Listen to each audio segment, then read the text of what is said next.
Elon Musk, Jeff Bezos কিংবা Bill Gates বর্তমান পৃথিবীর সবচেয়ে ধনী মানুষ বলতে আমাদের মাথায় এই নামগুলোই আসে, তাই না? এদের ব্যাংক ব্যালেন্স কিংবা সম্পত্তির হিসাব শুনলে আমাদের মাথা ঘুরে যায়। কিন্তু আমি যদি আপনাদের বলি, ইতিহাসে এমন একজন মানুষ ছিলেন যার সম্পদের সামনে আজকের এই ট্রিলিয়নিয়াররাও কিছুই না।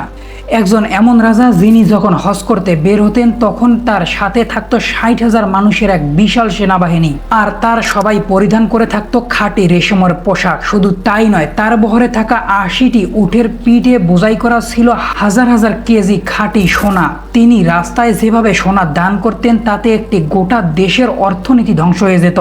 হ্যাঁ, আমরা কথা বলছি 4th-10 শতাব্দীর মালি সম্রাট মানসা মুসাকে নিয়ে, যার মোট সম্পত্তির পরিমাণ আজকের যুগের হিসাবে প্রায় 400 বিলিয়ন ডলারের চেয়েও বেশি, যা আধুনিক কোনো মানুষের পক্ষে কল্পনা করাও অসম্ভব। কিন্তু কে ছিলেন এই রহস্যময় রাজা? কিভাবে আফ্রিকার এক কোণে বসে তিনি এত বিপুল সম্পদের মালিক হলেন?